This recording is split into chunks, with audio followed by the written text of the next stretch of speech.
Di part sebelumnya, kita tahu bahwa pada malam itu Jia Cheng tidak sengaja memegang aset pribadi milik Sansan. Dan sesaat setelah itu, Jia Cheng tahu kalau dia pasti akan dihajar oleh Sansan. Dan ya, itu pun benar-benar terjadi. Karena Jia Cheng memanglah dihajar. Dan setelah bermain dengan permainan kutukan itu, kedua anak muda ini pun langsung melanjutkan kerjaan tugas mereka. Tapi saat itu, Sansan sudah mulai mengantuk. Karena ini juga sudah sekitaran jam 1 malam kalau nggak salah. Sudah jelas, karena sudah terlalu capek, Sansan pun memutuskan untuk tidur saja. Tapi Jia Cheng berkata kalau Sansan bisa tidur terlebih dahulu, karena dia masih ingin mengurus sesuatu hal dan sepertinya itu sangat penting. Jadi Sansan sedikit penasaran tentang itu. Keesokan harinya, di dalam kampus, terlihatlah Jia Cheng dan juga Sansan saat itu yang telah pergi menemui teman-teman grup mereka untuk membahas soal tugas kelompok yang akan mereka berikan kepada si dosen. Setelah sampai di kantin, mereka pun langsung takjub karena Sansan mengerjakan tugasnya dengan sempurna. Bahkan jika mereka mengumpulkan tugas ini, mungkin nilai kelompok mereka lah yang paling tinggi dari yang lain. Tapi saat itu, Sansan pun jujur dan berkata kalau Jia Cheng lah yang sebenarnya membantunya mengerjakan tugas itu. Setelahnya, teman-temannya pun langsung memuji Jia Cheng karena ternyata Jia Cheng itu sangatlah tekun dan terlihat sangat pintar. Mereka juga meminta maaf karena sempat meragukan Jia Cheng kemarin. Tapi Jia Cheng tidak masalah dengan itu. Terlebih, dia memberikan beberapa saran kepada mereka mengenai prinsip untuk mengerjakan sebuah tugas. Di saat itu, secara tidak sadar, Jia Cheng pun berbicara normal dengan orang lain. Dan karena melihat hal itu, Sansan menjadi sangat senang karena dia akhirnya dapat membantu Jia Cheng mengatasi sisi introvertnya. Di sisi lain, salah satu teman Sansan pun curiga mengenai hubungan Sansan dan juga Jia Cheng. Karena dari manapun mereka melihat, Sansan dan Jia Cheng ini nampak sangat dekat dan seperti memiliki hubungan yang sangat spesial. Dan hal itu membuat mereka sangat curiga. Sansan yang mendengarnya pun berusaha keras untuk menyembunyikan fakta kalau sebenarnya dia dan Jia Cheng itu tinggal bersama. Terlebih mereka juga sudah menikah. Karena jika itu ketahuan, Jia Cheng pasti akan mengatainya lagi. Sementara mereka membahas tentang tugas itu, Jia Cheng pun terdistract karena kedatangan kedua orang bebanyi itu. Mereka juga saat itu nampak sangat santai dan seperti tidak menganggap serius tugas yang sekarang ini telah dikerjakan oleh Jia Cheng gitu. Dan setelah beberapa bacotan, salah satu dari mereka pun langsung mengambil tugas bagian mereka dan langsung meletakkan itu di meja dengan cara yang sangat tidak sopan. Terlebih lagi dengan tidak tahu dirinya, mereka sok-sokan meninggalkan tugas kepada grup Sansan untuk menyelesaikan tugas itu. Karena katanya mereka sibuk untuk pergi ke pesta lagi hari ini. Di samping itu, Jia Cheng langsung mengambil tugas mereka dan membacanya dengan sangat cepat.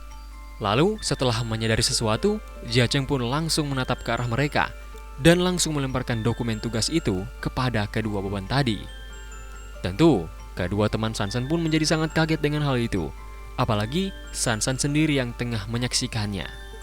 Jia Cheng kemudian mengatakan kalau mereka tidak menerima sampah yang tidak jelas asalnya, jadi kedua beban ini bisa mengambil kembali sampah yang mereka tinggalkan. Jelas, karena mereka merasa kesal, mereka pun langsung datang mendekat ke arah Jia Cheng dan mencoba untuk mengintimidasinya. Di saat itu, teman-teman Sansan sedikit takut dengan situasi yang sedang terjadi di sini. Sansan juga saat itu sedang mencoba untuk menenangkan pertikaian ini. Jia Cheng lalu langsung membicarakan kedua beban ini yang terlalu banyak omong di saat itu. Dan dengan seketika, Jia Cheng pun langsung berdiri dan membentak balik mereka soal dokumen sampah yang mereka bawa kemari. Karena terlihat jelas kalau semua format tugas yang mereka buat itu sampah. Bahkan tak hanya itu saja, terlihat jelas kalau tugas yang mereka buat ini hanyalah sebuah kopian dari internet dan mereka tinggal mencetaknya saja, yang bahkan dapat dilakukan oleh seorang bayi. Jia Cheng bersikeras karena apabila mereka memakai sampah ini, maka tugas grup mereka akan hancur dan nilai mereka semua akan anjlok. Tapi seakan tidak mengerti, mereka mencoba untuk membela diri dan berkata kalau dosen mereka juga pasti tidak memperhatikannya dan akan membiarkannya begitu saja, katanya. Karena mendengar omong kosong itu, Jia Cheng pun langsung menghela nafasnya dan lalu mengeluarkan dokumen tebal yang ternyata merupakan masing-masing bagian tugas mereka semua yang telah dikerjakan oleh Jia Cheng sendiri. Dan itu semua dia kerjakan untuk berjaga-jaga jika ada sebuah masalah yang akan terjadi, seperti sekarang ini. Jelas, teman-teman Sansan, para beban itu, bahkan Sansan sendiri pun sangat kaget dengan dokumen tebal yang berisi semua dari bagian tugas mereka. Dan beberapa saat kemudian, Sansan pun akhirnya sadar kalau ternyata Jia Cheng membuat semua ini saat kemarin malam, di saat dia akan pergi tidur. Dan ternyata Jia Cheng masih bekerja saat itu sampai subuh. Mereka saat itu pasti sangat kaget karena Jia Cheng mengerjakan tugas milik mereka. Bahkan bisa dibilang yang dikerjakan oleh Jia Cheng ini sangatlah jauh lebih rinci dan lengkap daripada milik mereka semua. Jia Cheng juga mengulangi lagi kalau dia melakukan ini hanya untuk berjaga-jaga saja jika ada masalah yang seperti ini tiba-tiba terjadi. Mereka berdua pastinya juga tak nyaman dan menyarankan agar milik Jia Cheng saja yang diantarkan kepada dosen. Karena jika dilihat, semua pekerjaan Jia Cheng ini sangatlah sempurna dan tidak bisa dibandingkan dengan milik mereka. Jia Cheng langsung menanggapi kalau mereka bisa melakukan yang mereka mau karena dia tak begitu peduli dengan hal itu. Di samping itu, Jia Cheng pun mengancam kedua orang beban ini untuk mengambil miliknya saja dan bertingkah seperti biasa, atau mereka dapat mengambil sampah mereka dan pergi keluar dari grup ini. Mendengar hal itu, karena sudah tahu kalau mereka kalah, mereka pun langsung sok-sokan untuk memakai kekerasan untuk menakuti Jia Cheng. Tapi nampaknya, Jia Cheng sama sekali tidak takut kepada mereka. Malahan dia menantang mereka untuk menghajarnya, karena dia sangat ingin sekali melihat itu. Di situasi yang sudah kian memanas itu, tiba-tiba Sansan pun muncul untuk melerai mereka berdua, atau pertengkaran di antara mereka itu. Saat itu Sansan sangat cemas, karena barusan tadi semuanya baik-baik saja, tapi sekarang sudah menjadi seperti ini. Melihat hal itu, Jia Cheng sepertinya sudah muak dengan semua ini. Jadi dia pun menepi Sansan dan pergi dari situ, karena sekarang dia sudah sangat kesal. Di sisi lain, dua orang sok jago ini pun mendadak banyak tingkah lagi. Jadi berhubung Sansan sudah sangat jengkel juga, dia pun langsung menghajar mereka dan mengancam jika mereka mau mengambil dokumen Jia Cheng, maka ambil. Dan jika mereka mau pergi, pergi saja. Tapi jangan pernah kembali lagi ke sini. Setelah meninggalkan ancaman itu, Sansan pun langsung pergi untuk mengejar Jia Cheng karena dia khawatir kepada Jia Cheng. Setelah cukup jauh mengejar Jia Cheng, akhirnya Sansan menemukannya yang saat itu sedang bersiap untuk pulang ke rumah. Sansan di saat itu membujuk Jia Cheng untuk kembali, tapi Jia Cheng sudah pasti tidak mau. Jia Cheng juga berkata kalau dia tidak peduli apakah dia gagal lagi di tugas kali ini. Di saat itu, Sansan pun mencoba untuk menahan Jia Cheng. Akan tetapi, Jia Cheng dengan tiba-tiba langsung menepi Sansan dengan sangat kasar. Dan hal itu membuat Sansan sangat kaget dan terguncang, karena Jia Cheng yang dia tahu selama ini tak pernah sekasar itu kepadanya. Bahkan dengan tatapan yang sangat dingin, Jia Cheng berkata kalau Sansan tidak berhak untuk mengatur hidupnya. Dan kata-kata itu membuat Sansan kaget dan sangat tersentak. Namun, saat itu Sansan pun mencoba lagi untuk menjelaskan kalau Jia Cheng seharusnya tidak berperilaku kasar seperti ini, karena beberapa orang dalam grup juga sangat peduli dengan tugas ini. Jia Cheng pun langsung berkata kalau dia tidak peduli dengan itu, dan dia juga tak memiliki waktu untuk menghadapi beberapa orang yang tidak kompeten. Dia juga langsung menegaskan kalau Sansan tidak boleh coba-coba menariknya ke dalam masalah ini lagi. Di saat itu, Sansan mencoba menjelaskan kalau dia tidak bermaksud seperti itu. Dia juga jujur kalau sebenarnya dia hanya ingin Jia Cheng bahagia dan mencoba untuk menikmati kehidupan kampusnya dengan normal, terlebih hidup dengan normal di dunia manusia. Lalu dengan dinginnya, Jia Cheng pun berkata kalau dia tak pernah meminta Sansan untuk membantunya dalam kehidupan pribadinya. Terlebih, dia juga selalu memaksa orang lain untuk mengikuti standar miliknya, bahkan tanpa memikirkan perasaan orang itu. Bahkan Sansan tak pernah belajar dari kesalahan dan selalu suka bermain-main sok-sok bersahabat, sehingga orang lain selalu mengambil keuntungan darinya. Tentu, Sansan mencoba menjelaskannya, tapi Jia Cheng tak ingin mendengarkan kata-katanya. Di situ Sansan pun bertanya, apakah Jia Cheng sebegitunya tidak percaya kepada orang lain? Dan sudah pasti, jawaban Jia Cheng adalah iya. Setelah mendengarnya, Sansan pun berkata kalau semua ini tidak benar. Karena untuk mencari seorang teman, Jia Cheng harus bisa mempercayai orang lain dan kemudian perlahan membangun sebuah pertemanan dengan orang itu. Dan di saat itu, Jiajeng pun langsung tertawa dan berkata kalau inilah yang dia maksud dengan sikap egois dan suka mengatur milik Sansan yang baru saja dia katakan. Beberapa saat kemudian, Jiajeng pun langsung menjelaskan kalau kata percaya yang Sansan paksakan kepadanya itu merupakan sebuah kata yang paling tidak dapat dipercaya di dunia ini. Sama halnya dengan yang Sansan sebut teman, saudara bahkan keluarga. Dikarenakan mereka semua itu tidak dapat dipercaya, apalagi jika ditambahkan dengan kata percaya milik Sansan tadi. Karena pada akhirnya, pada saat seseorang mencoba untuk percaya pada yang lain, tidak peduli pada teman dan keluarganya, maka mereka akan mengambil keuntungan dari rasa percaya itu dan berakhir menjatuhkannya ke dalam lubang yang telah dia gali dengan menggunakan kata percaya itu. Dan itulah kenyataannya di dunia yang kejam ini. Di saat itu, Jiajeng pun langsung menegaskan bahwa di dunia ini, satu-satunya orang yang paling dapat dipercaya dan berhak mendapatkan kata percaya yang sesungguhnya adalah diri mereka sendiri.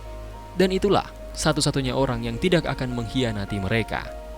Dan menurut Sansan, tidak mungkin untuk hidup tanpa orang lain. Tapi menurut Jiajeng, itu sangat-sangatlah mungkin. Malahan, lebih mudah untuk hidup dengan keinginan mereka sendiri. Menurut Sansan, mungkin ada beberapa hal yang tidak bisa dilakukan sendiri. Tapi menurut Jiajeng, itu bisa dilakukan. Hanya saja, akan memakan waktu yang lebih lama.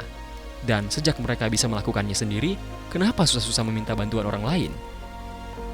Jiajeng sangat yakin, jika mempercayai seseorang begitu saja, maka itu hanya akan membawa lebih banyak pengkhianatan. Dia juga menegaskan, kalau Sansan ingin hidup nyaman, maka jangan percaya pada siapapun. Setelah mendengar itu, Sansan pun membantahnya dan berkata kalau cara berpikir Jiajeng itu sangat salah, karena dia tidak akan pernah mengkhianati Jiajeng apapun yang terjadi. Bahkan, jika Jiajeng menjadi satu-satunya orang yang dikhianati di dunia ini, Sansan akan tetap percaya kepadanya. Mendengar itu, Jiajeng pastinya tidak percaya dan berkata kalau membuat janji memanglah mudah, tapi menjaga janji itu adalah sesuatu yang sama sekali berbeda. Jiajeng bahkan mencoba mencontohkan kalau misalnya Sansan terjebak dalam situasi yang mengharuskan untuk menjaga janji atau mengingkari janji itu, sudah pasti, menurut Jiajeng, Sansan akan langsung mengingkari janji itu. Di saat itu, Jiajeng pun terus-menerus menegaskan kalau mereka berdua ini hanya terjebak dalam kontrak pernikahan bodoh ini. Dan selama mereka tidak merusak kontrak, maka dia akan melakukan semua yang dia mau. Dan Sansan juga bebas melakukan sesuatu yang dia mau.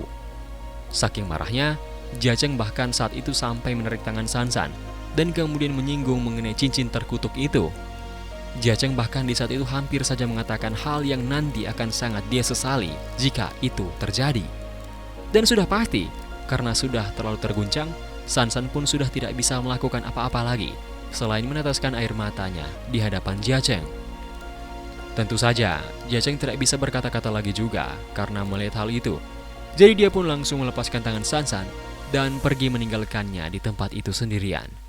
Di sisi lain, Sansan pun merasa sangat sedih karena selama ini memang benar kalau dia selalu menyusahkan Jiajeng dan membuat Jiajeng membersihkan semua masalah yang telah dia buat.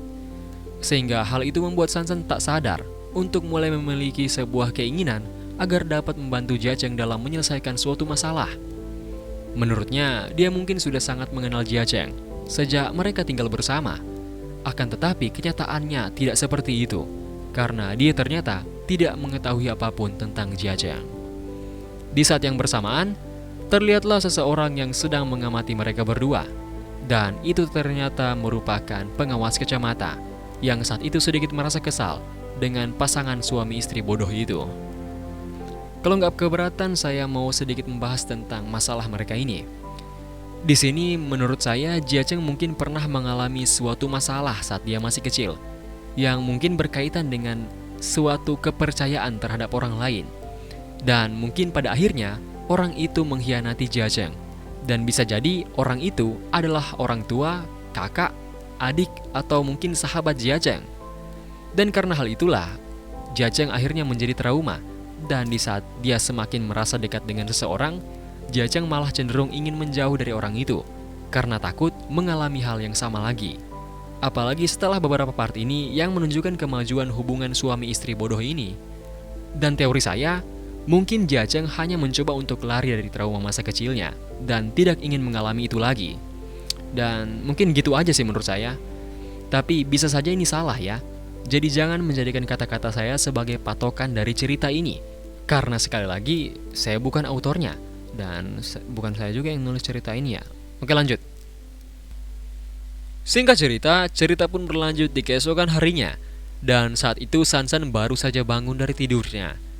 Tapi setelah dia mengecek ruang tamu, dia menyadari kalau Jia Cheng tak pulang ke rumah sejak kemarin. Dan di saat itu tentunya Sansan sangat khawatir kepada Jia Cheng. Tapi sekarang karena dia belum makan, dia memutuskan untuk mencari makanan dulu di minimarket atau mungkin McD terdekat karena dia sangat lapar. Tak berselang lama, Sansan pun menghabiskan semua burger yang dia beli kemungkinan mungkin dari McD terdekat yang ada di dekat sini. Setelahnya, dia juga sedikit berbaring di tempat itu untuk beristirahat lagi sedikit. Kemudian dia pun melihat ke arah cincin miliknya. Dan tiba-tiba, pertengkaran mereka kemarin pun muncul di benaknya. Sudah tentu, Sansan sangat-sangat sedih atas perkataan Jia Cheng kepadanya.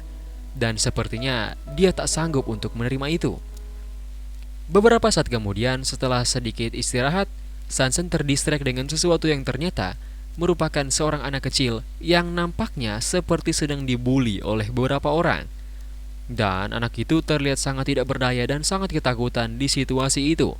Sudah pasti, karena melihatnya, Sansan pun bergegas untuk menolong anak malang itu. Setelahnya, anak itu pun sangat kagum terhadap Sansan. Dan dia pun berterima kasih kepada Sansan karena telah berbaik hati mau menyelamatkan dia. Tapi saat itu, Sansan merasa sangat tidak asing dengan warna rambut terlebih mata ruby anak itu. Dan itu mengingatkannya kepada seseorang. Singkat cerita, anak itu pun bercerita kalau dia ternyata tersesat dan ingin menginap di rumah keluarganya. Karena sekarang dia sedang vacation atau liburan. Tapi anak ini tidak tahu pastinya di mana keluarganya tinggal. Ya, karena Sansan di saat itu juga tergerak, dia pun mencoba untuk membantu anak itu. Dan anak itu pun berterima kasih sekali lagi karena Sansan tidak hanya cantik, tapi dia juga sangat baik hati dan sangat ramah kepada orang-orang. Saat itu setelah melihat gambar rumah dari keluarga anak itu, Sansan merasa sedikit mengenal rumah tersebut. Tapi dia kemudian mengabaikannya saja karena ada kemungkinan dia bisa salah ingat. Saat itu, Sansan dan anak itu pun memulai pencarian mereka tentang rumah yang katanya milik keluarga anak tersebut dan tempat dia akan berlibur. Dan akhirnya, setelah 1 jam berputar-putar, mereka pun menemukan rumah yang dimaksud anak ini. Dan itu ternyata merupakan apartemen dia dan juga Jia Cheng. Akan tetapi, dia pun berpikir kalau ini kemungkinan hanya kebetulan saja, karena bisa saja anak ini bertetangga dengannya. Setelah masuk ke dalam lift, anak itu pun mencoba mengingat lantai di mana keluarganya tinggal. Dan sesampainya di lantai itu, sang anak langsung menunjuk apartemen milik keluarganya. Dan ternyata itu merupakan rumah Jia Cheng dan juga Sansan. Tentu, Sansan merasa tidak percaya karena ini adalah tempat dia tinggal. Anak itu pun seketika terheran dengan kata-kata Sansan dan kemudian langsung menangkap maksudnya. Dan dia pun langsung menjadi sangat-sangat bersemangat. Ditambah, orang yang sangat ingin dia temui ini ternyata merupakan Sansan. Setelahnya, anak ini pun meminta maaf dan langsung memperkenalkan dirinya kalau namanya adalah Jia Yao. Dan dia akan menikmati liburannya di tempat tinggal kakak besarnya, yaitu Jia Cheng. Saat itu tentu saja Sansan langsung ngelek setelah tahu kalau ini merupakan adik perempuannya Jia Cheng. Tapi yang membuat dia tambah ngelek lagi adalah setelah mengetahui fakta kalau ternyata anak ini adalah laki-laki dan bukan perempuan. Singkatnya, dia ini adik laki-lakinya Jia Cheng dan bukan adik perempuannya. Sudah pasti, hal itu pun membuat Sansan sangatlah shock.